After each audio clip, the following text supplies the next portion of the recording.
Right,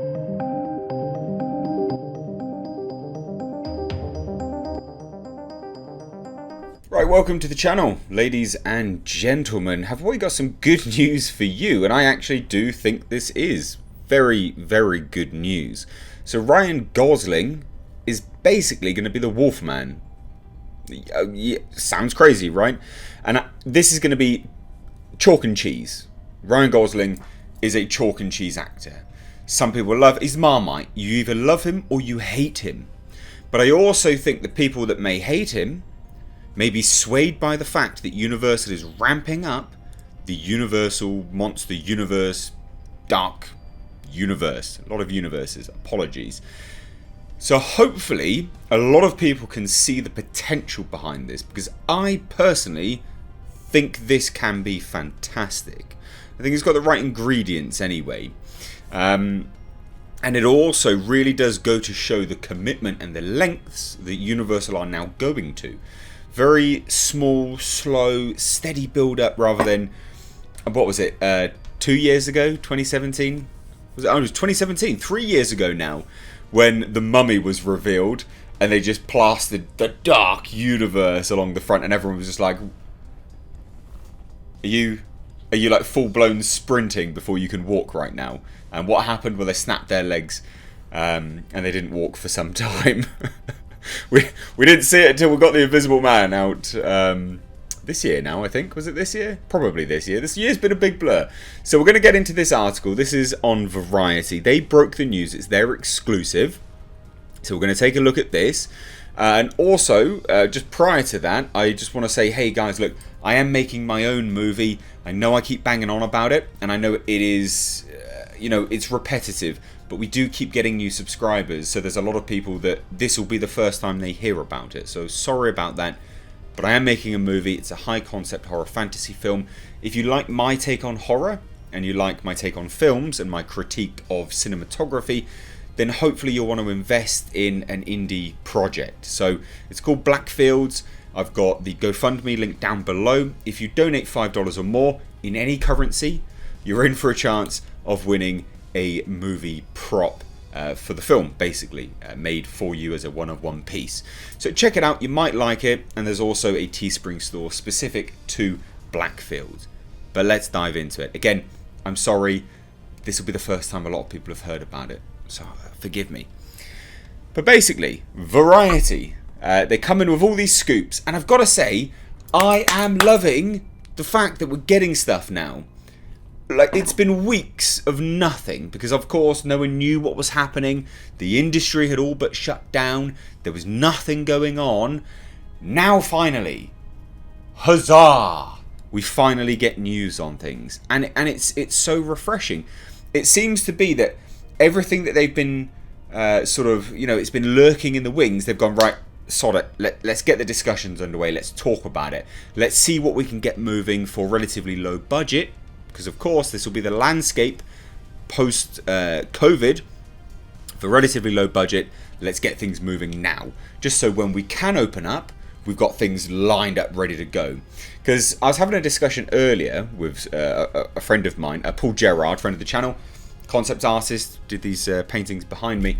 And we're having a discussion just about how there's going to be a massive backlog and a lot of sales reps for movies, indie projects, things like this are going to be actively pushing stuff out now, way more than they ever have done. Why? Because there's a large gap where there's nothing. There is nothing being produced, nothing being made, nothing being released, and that's going to leave quite a lot of dry space. You're going to get a lot of documentaries coming out rather than actual, I would say actual entertainment, but fictional sort of entertainment, or non-fiction.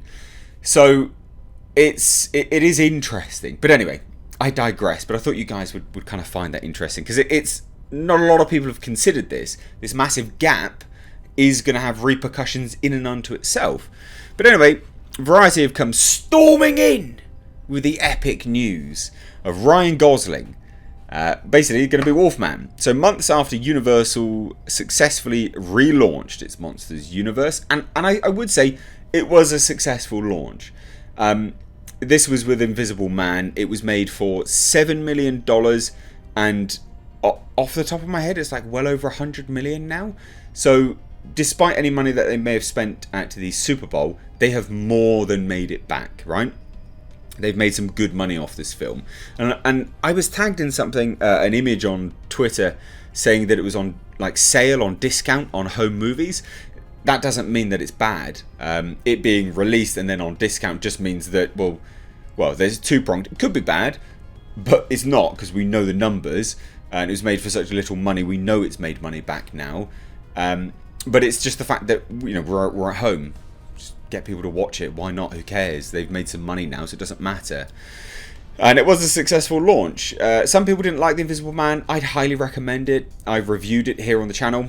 I'll leave it linked above. I really liked that film. Had some slight issues with it here and there, but by and large, it was a fantastic film. Very, very enjoyable.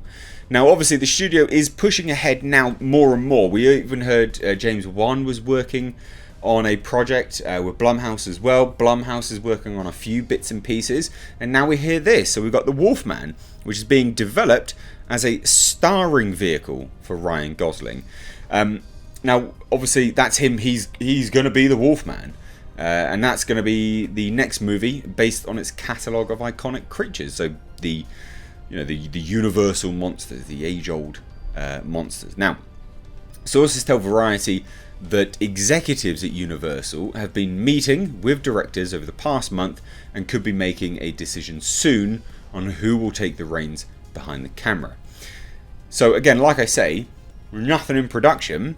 People are cranking out these meetings, trying to get stuff lined up, ready to go, to fill up that backlog, just so they can get stuff going ASAP, or at least, you know, just there's a lot of forward thought happening right now, and I think this is positive. Some people don't like Ryan Gosling. I think he's suited to very specific roles, and what I've heard about this, he's suited to. Like, he's very much suited to. So obviously we don't know who's going to be behind the camera as yet. There's no front runner at the time of this article, but Corey Finley, who recently received rave reviews for directing HBO's drama Bad Education with Hugh Jackman, and Alison Janney is said to be in the mix for the job. So good names. No issues with them at all. Good names. Now, Universal and CAA had no comment. That's par for the course. They don't want to reveal anything. But it does say at one point, Gosling was going to possibly direct. I don't think he's directed anything, has he? Has he directed anything? Off the top of my head, I don't think he has. So this could great. I mean, I could be wrong, but I don't believe he has. And if he has, it's nothing high profile. I'd be quite keen to see what his directing style would be. Why? Because his choice in movies is normally really good. If anyone's seen Drive, you'll probably see what I mean. And a lot of people will say, well, you know, he doesn't really say that much, blah blah blah blah. I like that film. I think it's very good, and I think he chooses very good films by and large. So I think him as a director could also be very good. Now, obviously, it says after numerous discussions, they decided that it would be best for him to just act in it, which would make sense. I mean, if he's going to be the Wolfman, he's going to want to just focus on being an actor or being the director. One of the two. It's quite a heavy role to do, especially because, ladies and gents, and this is why I think he'd be good for it, it's unknown what the new take on Wolfman will look like, though it is believed to be set in present times and in the vein of Jake Gyllenhaal's Nightcrawler. Obviously with a supernatural twist. Now, ladies and gents, whatever you think of Ryan Gosling, if you think that he's not very a vocal actor and he emotes a little bit more here and there, if it was in the vein of Nightcrawler, would that sway you? I personally think that's fantastic. I think he'd be great for that. That's awesome. What a cool take. Yes. Do it. But obviously with a supernatural twist. Now, Lauren Shuker Blum and Rebecca Angelo, who wrote Netflix's Orange is the New Black, penned the script, which is based on an original pitch by Gosling. So that's awesome, right? So what are you doing? You've got an actor who has pitched a story, and then it's been handed over to drama comedy writers who do understand horror. You've got to remember, comedy writers understand horror very, very well. They understand timing. Because of comedic timing, they know suspense and how to develop atmosphere. That's how comedy, works, and that's how they can cross over to horror very well. But the actor has pitched a story which has then been fleshed out by screenwriters. I think this is really positive news. I think this is absolutely fantastic, and I'm really, really happy to hear it. So what do you think? I'll hand it on over to you. Let me know down below in the comments. Is this good? Is this bad? I'd love to hear it. For me, personally, I love the sound of this, but I quite like Ryan Gosling as an actor. I think he'd be good with this. So let me know down below. If you're new here, please do hit subscribe. Please do turn your bell notifications on. Hey, follow me over on Twitter and Instagram at Mr. H Reviews. I'm posting a little bit more now here and there, so follow me over there. Anyway, guys, thanks so much for watching. I've been Mr. H. Take care.